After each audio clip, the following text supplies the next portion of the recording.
All right, hi everybody. Okay, so I want y'all to pull up your Max Patch because we're gonna start working with audio, and we're gonna do a quick overview of how to create, or how to work with audio, but also how to create a random sound generator, pitch shifter, and recording directly into Max. So let's go ahead and start up by making this simple audio player. Um, so first thing we're going to do is we're going to use our toggle, press T, and a toggle will appear. And if you notice on the left, where it says Package Manager, File Browser, there's a section that has audio, and you can just choose any of these. Let's say social, why not? Oops. Connect this together, and then create an EasyDAC object. In order to pull this up, we press N and just start typing EasyDAC there, but not the input, but the output. So EasyDAC comes in two forms: as an input that you can literally record directly into, or an output. And we're going to hover over these so you can see what each of these outlets does. So this is for channel 1, this is for channel 2, and it's going to go directly to this if it is a stereo audio. Okay, before we do that, let's remove these because, and we'll get into that in a little bit later. These are connected, but this is going to start, that's fine. This is going to start, that's fine. All right. So go ahead and lock our patcher, Command E, and let's play. If you notice, I have to click this on in order for it to turn on. Otherwise it won't. See, this will turn it on, but nothing is coming out unless I click on this. So the object will only play if it is lit up. So we've created our first object that will play music. This is really not the best way to do this, mainly because these objects kind of don't have that much, I don't know, it's not my favorite to use, although you are more than welcome to use this kind of setup. So let's go ahead and delete this, and let's go into how to upload a folder. This is a really easy way to upload a folder to then play your sounds. And the way that we do that is, let's just go ahead and start making it. So first we want to create a bang, and we want to regulate it so it sends bang every 3 seconds. And we want to do, we want to create random sounds, but we want to pull from a U menu, if you remember from our last tutorial. So let's go ahead and click T for a toggle. Click on N for our objects, and we can just put Metro 3000. Perfect. And another N so we can create our random. Okay, so what we want to do is we want to create a space in which we can drag and drop a folder from our desktop or wherever, and drag it into a space in which we can then auto-populate, or in which the program can read and always know to read and pull from that file or that space on your computer. So the way that we do that is we create a drop file object. So you can literally drag and drop whatever you want in this. In order for the program to read it, it needs to prefix, or it needs to put a message in front of it. So you can't just read it as itself. You can't just literally chord into a U menu or something. It just needs this object in order to be fully read. Okay, and then we can go go ahead and pull up our U menu. And now it will read, it'll pour into the U menu, and then we can work with this U menu because we're familiar with it and we can work with that. But before we can, what we need to do is we need to add an attribute to this box, because we want to make sure that this U menu knows to always port in all of the information from the drop file from the file that we've dropped into here.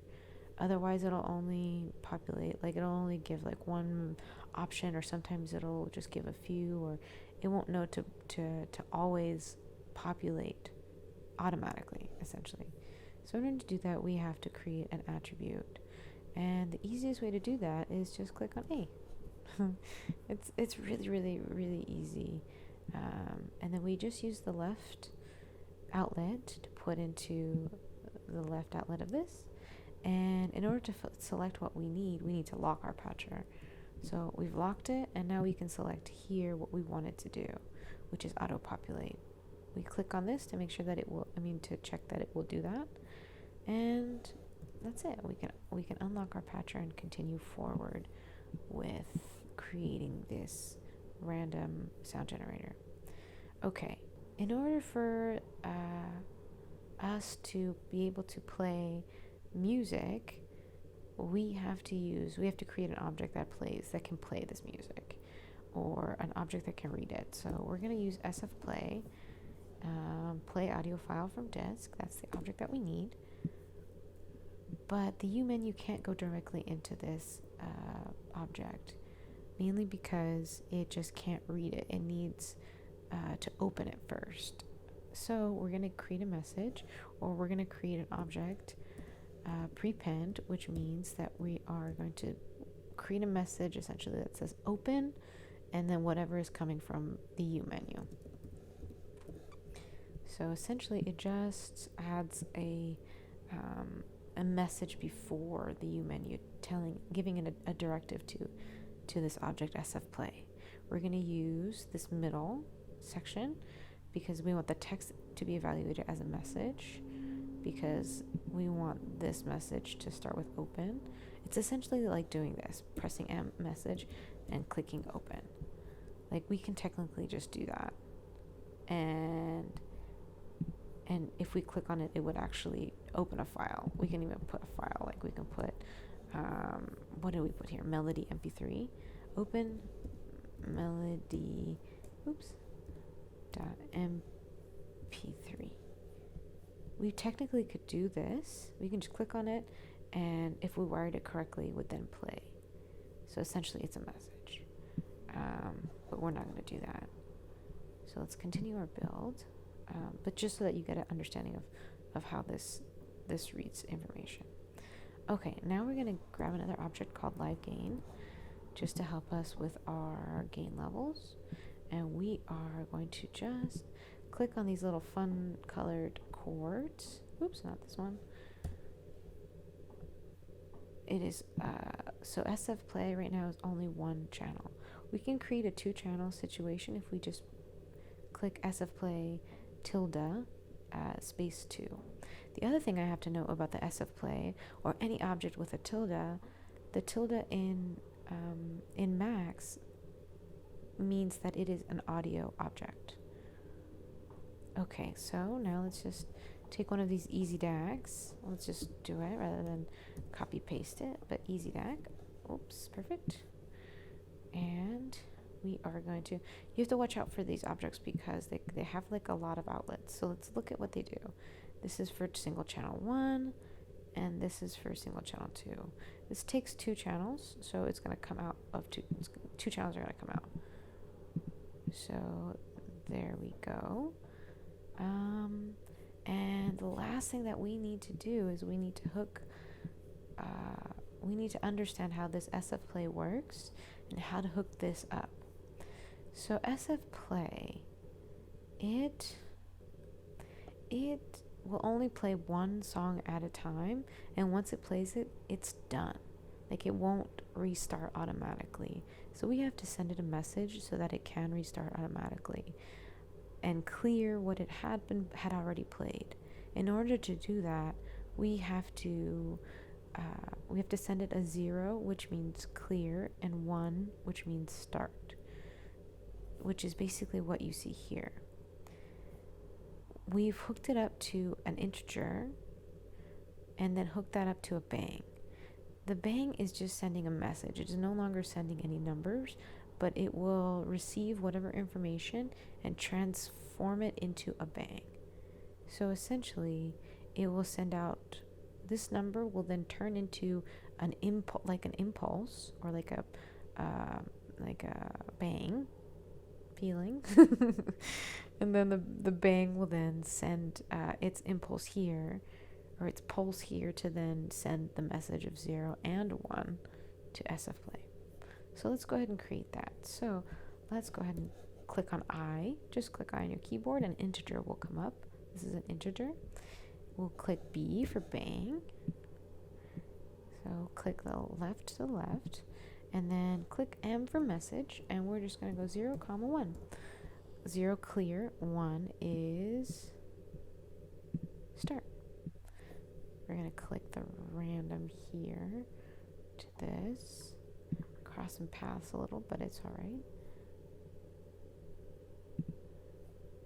And there we have it. Now all we have to do is just drag and drop our information here. Sounds. We've got some songs right here. Great. We're just going to drag that right in there.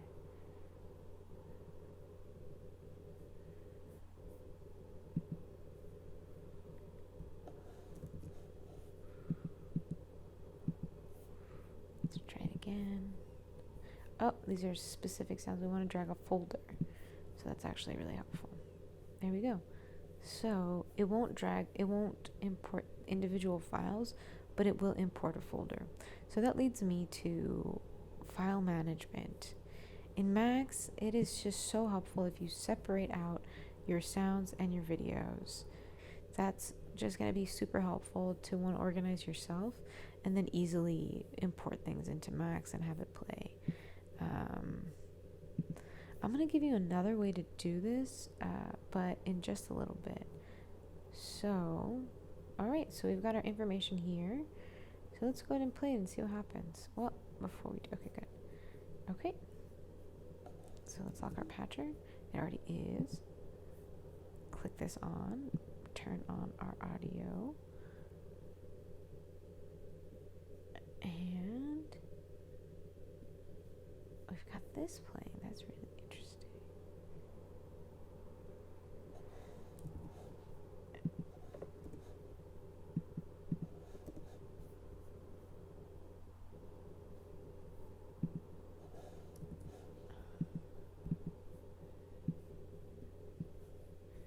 I wonder why. Auto-populate.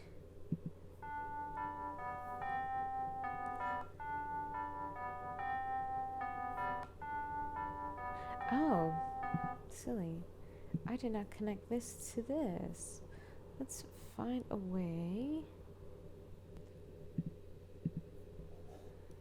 Okay, let's see. What do we got here?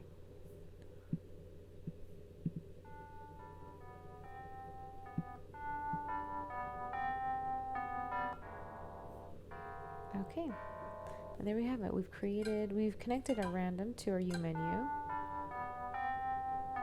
We've connected this set of timer. So the other part of it that I will tell you is that this timer is really helpful to connect to this on and off switch because it's going at the exact same time. So essentially, it's timed equally to both clear and start the next set of data. So we've got it playing something random.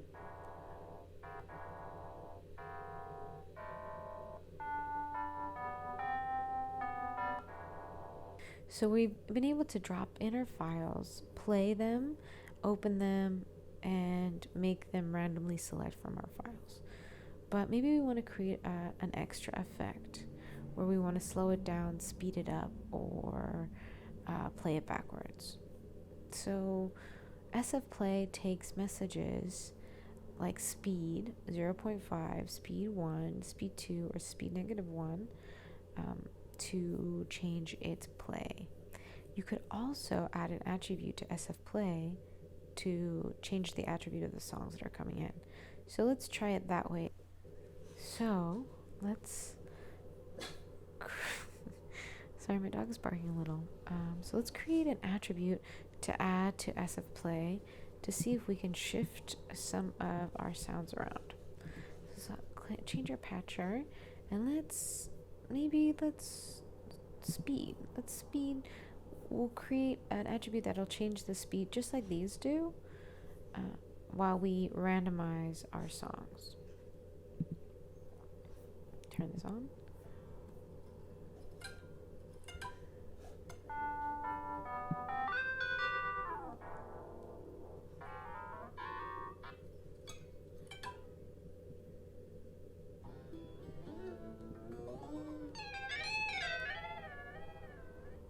Okay, so if we're looking for a way to attach our Arduino, this is a great space in which we can do that. So let's unlock our patcher real quick. Actually, let's lock it and just turn this off for a second. This is a little bit loud, but okay. So let's go ahead and just click I for our integer. And if you remember, when we first attached our Arduino,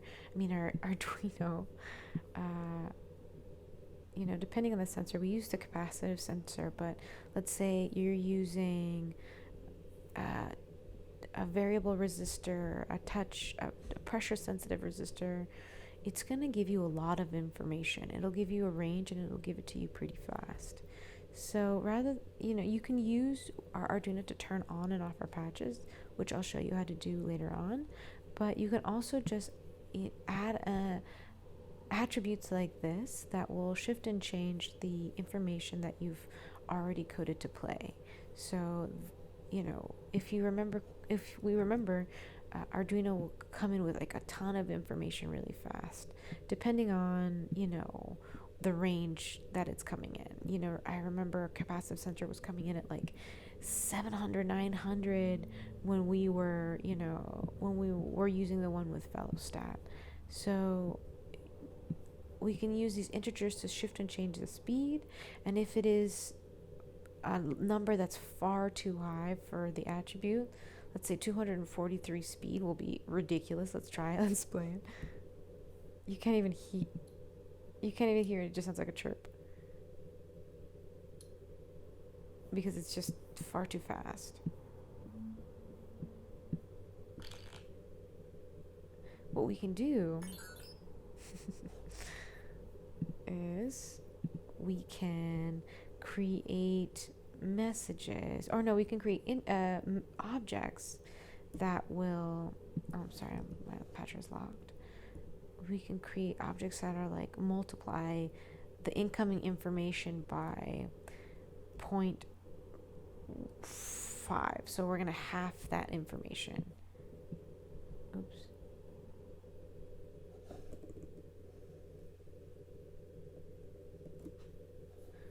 Multiply.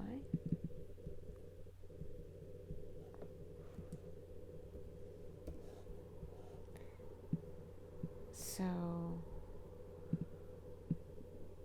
bring in another integer, and we can just test this out here and just take a look. If it's 200, it'll, obviously be half. You can, continue fiddling with it. So maybe you need to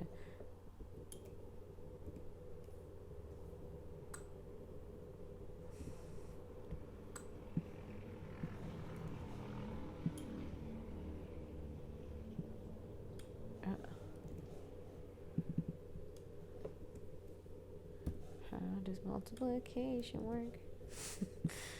Okay, we can third it. That might be helpful. Or we can like really,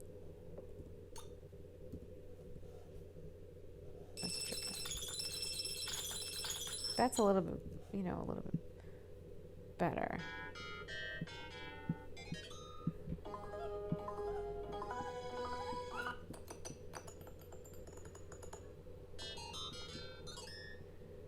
if we're getting really incredibly fast speeds, that would be the best way to do it.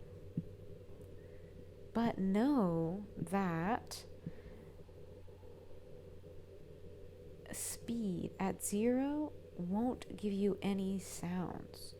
So if it's set to 0, it will give you almost no sound, right? Once it gets to 0, nothing. Negative will also get you nothing.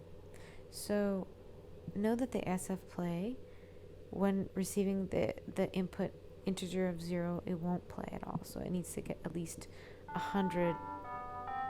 If we're using this argument of multiplying by 0.01, it needs to have input of information that is at a range of 100 or higher. Okay, so we've done that. Or you can just use these. This is really helpful too if you wanted to.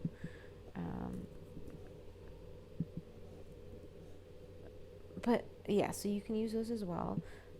These messages, just separate messages. I press M, say 0.5, M1, M2. Our -1 doesn't work, and I think it's because all of my sound clips are a little bit short, so it doesn't really play them backwards well.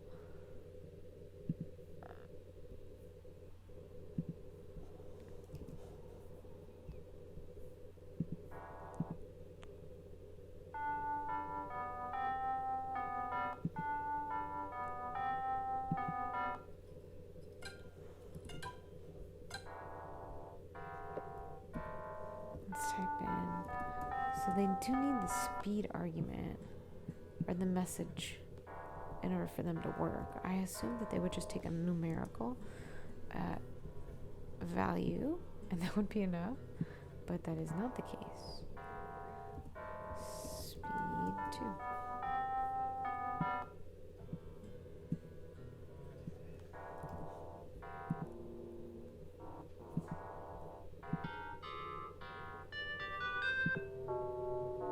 So this is kind of fun. And messages, if you remember, they actually receive a bang just like this. So you can connect them up to a situation that's similar to this, where it'll receive a bang input. So that's kind of cool. We've got a couple different ways of messing with our speed.